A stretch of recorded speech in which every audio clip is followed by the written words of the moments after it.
15 différences que j'ai observées durant mon séjour à Berlin en Allemagne.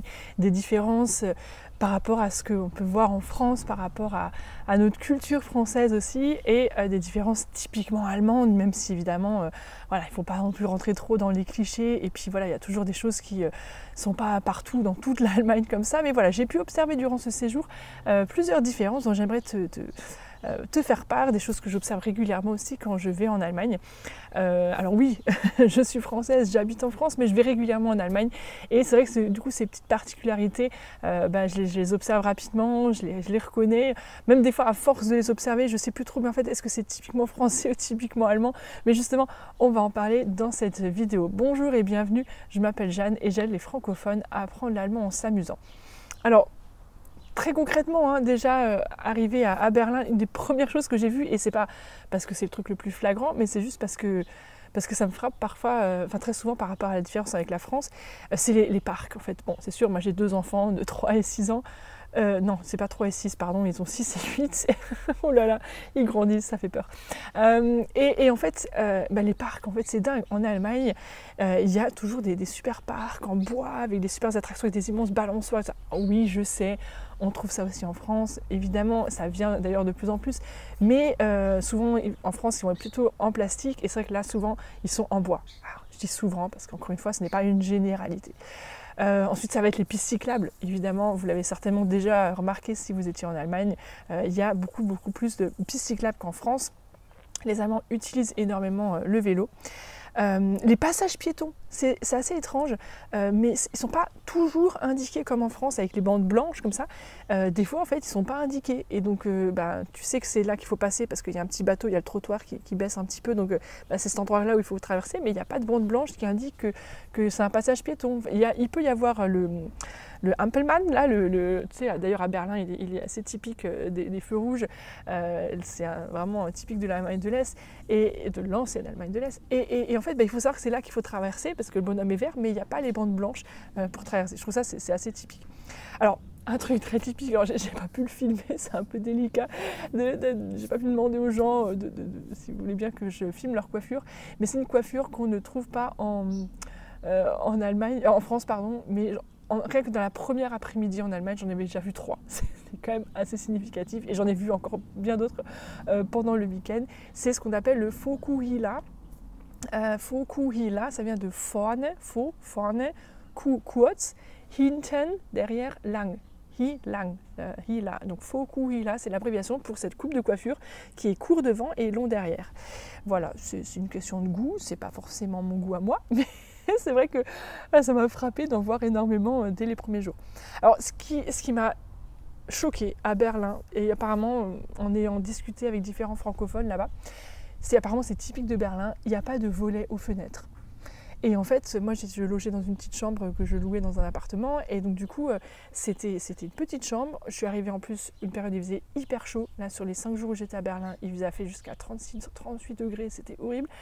Et en fait, le soleil tapait dès le matin à 4 h du matin dans la fenêtre, des grandes baies vitrées, et il y avait un rideau mais gris transparent, donc en fait ça servait à rien. Et c'est franchement, pour moi, c'était très compliqué, et ça doit être quelque chose de culturel. Alors on m'a dit qu'apparemment il y a tellement peu de luminosité à Berlin qu'ils en profitent quand il y a la lumière, ils ne ferment pas les volets, quoi. Mais franchement, d'arriver sur cette période où il faisait super chaud, ça a été un peu compliqué parce que du coup il a fait très chaud toute la journée. Bon, moi, évidemment j'étais en vadrouille, mais il faisait quand même très chaud. Et le soir, rentré, en fait, il faisait toujours aussi chaud dans la chambre, et la nuit, la température ne tombait pas. Bon, je suis sûrement pas venue à la bonne période, mais c'est quand même caractéristique, et j'ai observé dans plein d'immeubles, il n'y a pas de volet aux fenêtres à Berlin. Très fou. Alors, truc dingue en Allemagne, mais c'est là en ce moment, mais j'ai jamais vu ça en France, c'est pour les transports, le 9-Euro-Ticket. En fait, j'ai acheté un ticket là à 9 €. Le jour de mon arrivée, j'ai marqué mon nom dessus et il m'a coûté 9 € et j'ai pu prendre pendant 5 jours le tram, le bus, le métro, enfin le Untergrund, ça y est, j'ai dit U-Bahn, voilà, ça y est, j'ai plus le terme allemand. Et voilà, j'ai pu prendre tous les transports, j'ai pu même prendre des trains régionaux, alors pas le TGV et tout ça, mais j'aurais pu aller dans toute l'Allemagne pour 9 €, c'est juste énorme. Et il y a un hélicoptère qui passe pour illustrer ce propos autour des transports. Alors, je crois que je vais attendre qu'il soit passé. Vous l'entendez ? Ouais, moi j'entends fort. Hein. Bah oui, mais c'est ça de se filmer dehors, hein, qu'est-ce que tu veux. Bon, patience, ça va arriver. Si vous êtes vraiment pressé, vous accélérez un peu la vidéo, il passe au-dessus, c'est bon, voilà. Alors, autre différence aussi, c'est que dans les trains, dans les métros et tout ça, tu as toujours un espace pour les cyclistes. Et du coup, il y a moins de vélos, il y a vraiment moins de banquettes, il y a juste des banquettes sur les côtés comme ça du RER, je ne sais pas si c'est très clair ce que je dis. Et du coup, les cyclistes peuvent être là. Alors évidemment, ils ne roulent pas, mais en fait, du coup, il y a souvent des cyclistes aussi dans les trains, c'est assez curieux. Ce qui m'a frappé, je ne sais pas si c'est une particularité, mais c'est que de l'aéroport vers le centre-ville, mais j'étais quasiment seule dans le train. Et c'est pas la première fois que j'arrive à Berlin et que je me retrouve seule dans le train en pleine journée pour rentrer de l'aéroport. Donc je sais pas. Il y a eu des fois, le dimanche, il y avait énormément de gens dans les transports. Il y a d'autres fois où j'étais toute seule. Et il y a même une fois, et encore une fois, c'est pas la première fois que j'observe ça en Allemagne. J'ai vu une policière en tenue de policière, quoi. Dans le métro, mais visiblement elle n'était pas en train de travailler, elle était juste en train de rentrer chez elle en tenue. Et j'avais déjà observé ça en 2003 quand je faisais mes études en Allemagne, un policier qui était dans le métro et en fait personne ne l'embêtait, quoi. Et en fait j'ai jamais vu un policier en France dans les transports publics juste rentrer chez lui en tenue, quoi. Enfin je veux dire c'est en uniforme, j'ai jamais vu ça. En Allemagne, j'ai déjà vu ça du coup 2 fois au moins en 20 ans. Et puis vous l'avez sans doute remarqué, mais en fait en Allemagne, il n'y a pas de contrôle à l'entrée du métro. Donc on rentre comme ça sur le quai sans devoir valider son ticket. Ça joue vraiment sur la confiance que chacun va avoir en billet valable, gulleté. Et encore une différence dans le métro. Alors je sais pas, peut-être ça se fait aussi en France dans certaines villes, vous me direz. Mais ça m'a frappé à Berlin, c'est qu'en fait il y avait des affichages avec des informations, des actualités. Aujourd'hui on est le tatata, c'est l'anniversaire de machin, il a fait ça. Alors des gens célèbres évidemment, mais ouais, et puis des actualités. C'est sympa, du coup tu es dans le métro, puis en même temps tu peux être informé, donc c'était chouette. Qu'est-ce que j'ai noté encore comme différence? Le fait de trouver des automates pour acheter des timbres en pleine rue. Bon, des automates aussi pour retirer de l'argent, ce qui d'ailleurs est quand même assez important en Allemagne d'avoir de l'argent en liquide parce que le paiement par carte ne passe pas toujours. Quoique ça aussi, ça a évolué et je n'en revenais pas de pouvoir payer par carte des restos alors qu'il y a quelques années encore c'était pas possible, de pouvoir même payer en sans contact. Oh là là, mais j'avais envie de filmer le gars pendant que je payais en sans contact. Enfin, c'est complètement dingue. Bon, je suis arrivée à la première année en 2001, c'était juste pas possible de payer par carte, quoi. Enfin, c'est même au supermarché, c'était très très compliqué. Là, ça a vraiment évolué. Je pense aussi avec l'effet du Covid, tout ça, le paiement par carte s'est beaucoup développé en Allemagne. Mais voilà, ça c'est vraiment fou. Et donc voilà, des automates comme ça en pleine rue où tu peux acheter des timbres, pas forcément à la poste. Enfin, souvent c'est quand même près de la poste, mais voilà, c'est quelque chose que je trouve vraiment typiquement allemand. Alors oui, il y en a ça aussi en France, on est d'accord. Ah oui, alors une différence que j'ai notée, c'est par rapport aux boissons. Bon, vous connaissez certainement cette différence que en Allemagne, on ne va pas te proposer d'office une carafe d'eau avec ta boisson, quand tu vas au resto. Il faut que tu payes la boisson et si tu veux de l'eau, ça va être plutôt de l'eau du robinet.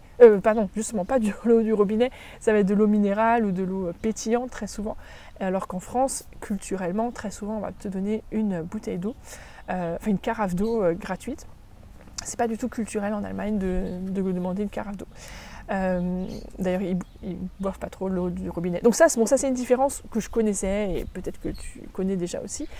Mais là, un truc qui était assez nouveau pour moi, c'est que sur les bouteilles, les canettes de boissons que tu peux acheter, alors ils ont plein de petites limonades comme ça, au Holunda, c'est les fruits de sureau, ou les fleurs de sureau plutôt au sureau, et donc plein de goûts différents.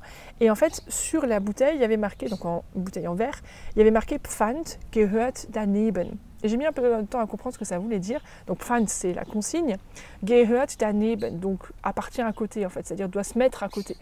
Je me disais, qu'est-ce que ça veut dire qu'elle doit se mettre à côté? Et en fait, c'est des Allemands qui m'ont expliqué que les bouteilles en verre, même en plastique, sont consignées, ça je le savais. Donc il ne faut jamais jeter une bouteille en plastique, jamais jeter une bouteille en verre quand tu l'achètes en Allemagne, c'est toujours consigné, tu peux toujours récupérer la consigne. Mais ils encouragent en fait, si les gens ne vont pas aller faire l'effort de déposer la consigne parce qu'ils n'ont pas le temps ou qu'ils ont juste acheté une boisson, ils ne veulent pas aller ramener la consigne, de mettre la bouteille en verre à côté, gehört daneben, donc à côté de la poubelle, pour que en fait quelqu'un qui récupère des bouteilles, il y a souvent des personnes un peu plus pauvres qui du coup récupèrent des bouteilles et souvent ils vont les fouiller au fond des poubelles, donc pour qu'ils n'aient pas à fouiller au fond des poubelles, qu'ils puissent récupérer directement les bouteilles consignées que quelqu'un aura déposées là et qu'ils puissent récupérer la consigne. Donc je trouvais ça super intéressant. Je trouve qu'au niveau de la consigne, on a énormément à apprendre en France à ce niveau-là. Donc voilà un peu des différences que j'ai observées durant mon séjour à Berlin. Alors tu te dis peut-être, mais qu'est-ce qu'elle est allée faire à Berlin? Eh bien, je suis allée rencontrer différentes personnes. En fait, j'ai participé à un événement qui s'appelle l'Expo Lingua. L'Expo Lingua qui était un événement qui rassemble tous les acteurs autour de l'apprentissage des langues et toutes les personnes qui veulent apprendre des langues. Et donc ça se passait au bord d'un lac, c'était super beau. En plus, comme il faisait chaud, c'était super agréable. Il y avait du vent et tout. Et franchement, c'était très sympa. J'ai pu rencontrer donc différents exposants comme la société Lingoda, Chatterbug, Spring Languages, le Goethe Institute et d'autres encore. J'ai pu rencontrer aussi des followers, donc des gens qui me suivent sur ma chaîne YouTube Apprendre Naturellement ou qui suivent ma formation, ou aussi des personnes qui me suivent sur ma chaîne Einfach Französisch pour apprendre le français, donc c'était très très chouette. J'ai discuté notamment 2 heures presque avec Anne, qui ne regardera peut-être pas cette vidéo puisqu'elle apprend le français, elle est sur l'autre chaîne, mais si tu es là Anne, je te salue, c'était sympa de discuter avec toi. Et voilà, j'ai pu rencontrer aussi Kathleen qui est membre de la formation, c'était très chouette de se voir en vrai aussi après t'avoir accompagné en ligne. Et puis j'ai pu aussi rencontrer d'autres youtubeurs qui font aussi comme ça, comme moi, des vidéos pour apprendre le français, l'allemand, l'anglais, l'italien, l'espagnol, plein de langues différentes. On a même tourné des vidéos, c'était assez sympa. J'ai vu notamment des youtubeuses allemandes ou germanophones que tu connais certainement, comme Juliane de German2Go, Anja de Zaloa Languages, Natalia de Learn German Fast. Bon, je pourrais en nommer tout plein. Il y avait Sonja de Deutsch mit, Maria de Dein Sprachcoach, Deutsch mit Lehrer, Deutsch Lehrer, Andy James, Linda de German with Joy, qui sont certains sur Instagram, d'autres sur YouTube, Lia aussi de Germanium Online. Donc voilà, c'était très très chouette de rencontrer des gens qui font un peu la même chose que moi et de pouvoir échanger autour de ce qu'on fait, c'était très chouette. J'ai rencontré aussi des youtubeurs francophones, je te donne quelques noms si tu as envie d'apprendre le français, qui sait. French with Alexa, que j'apprécie énormément. French School TV qui nous a donné plein d'idées, Charles aussi de Bonjour French sur Instagram et que je salue ici, et puis d'autres youtubeurs comme Martin de Swedish Lab, et puis Nab qui enseigne l'anglais, Linga Romanica qui sont un conglomérat de plusieurs youtubeurs avec qui j'ai beaucoup apprécié discuter, qui enseignent à la fois l'italien, le portugais, le français et je crois une 4e langue mais la personne n'était pas là. Donc voilà, c'était très très sympa de pouvoir rencontrer toutes ces personnes. Et puis en me baladant à Berlin, j'ai pu aussi rencontrer d'autres personnes aussi que je suivais sur les réseaux sociaux ou qui me suivaient, notamment des filles que j'avais rencontrées sur Instagram, donc Elodie de Bonjour Berlin, qui m'a donné plein de super coins à visiter à Berlin, plein de super pistes, et d'ailleurs je t'en parlerai juste dans une prochaine vidéo. J'ai pu rencontrer aussi Anne Deren qui participe à l'illustration du Sommerheft que vous avez été très nombreux à acquérir en version papier ou PDF. J'ai pu rencontrer aussi Gabriel de Berlin de Toi qui a un podcast sur les Français à Berlin. J'ai pu rencontrer Anna qui a un compte Instagram, Anna Loves Food and Travel, et elle partage des bons restos, des bons plans repas à Berlin. C'était vraiment vraiment super chouette de pouvoir rencontrer toutes ces personnes. Et voilà, je pense que je vais faire une deuxième vidéo, celle-là est déjà un petit peu longue, où je vais vous parler un petit peu de ce que j'ai pu visiter à Berlin. J'espère que cette vidéo t'a plu et t'a permis de mieux comprendre un peu aussi la culture allemande, t'a donné envie de plus la découvrir. Si c'est le cas, dis-le moi en commentaire, et puis bien sûr abonne-toi à ma chaîne pour recevoir des notifications à chaque fois que je publie de nouvelles vidéos. Allez, à très bientôt. Tchuss.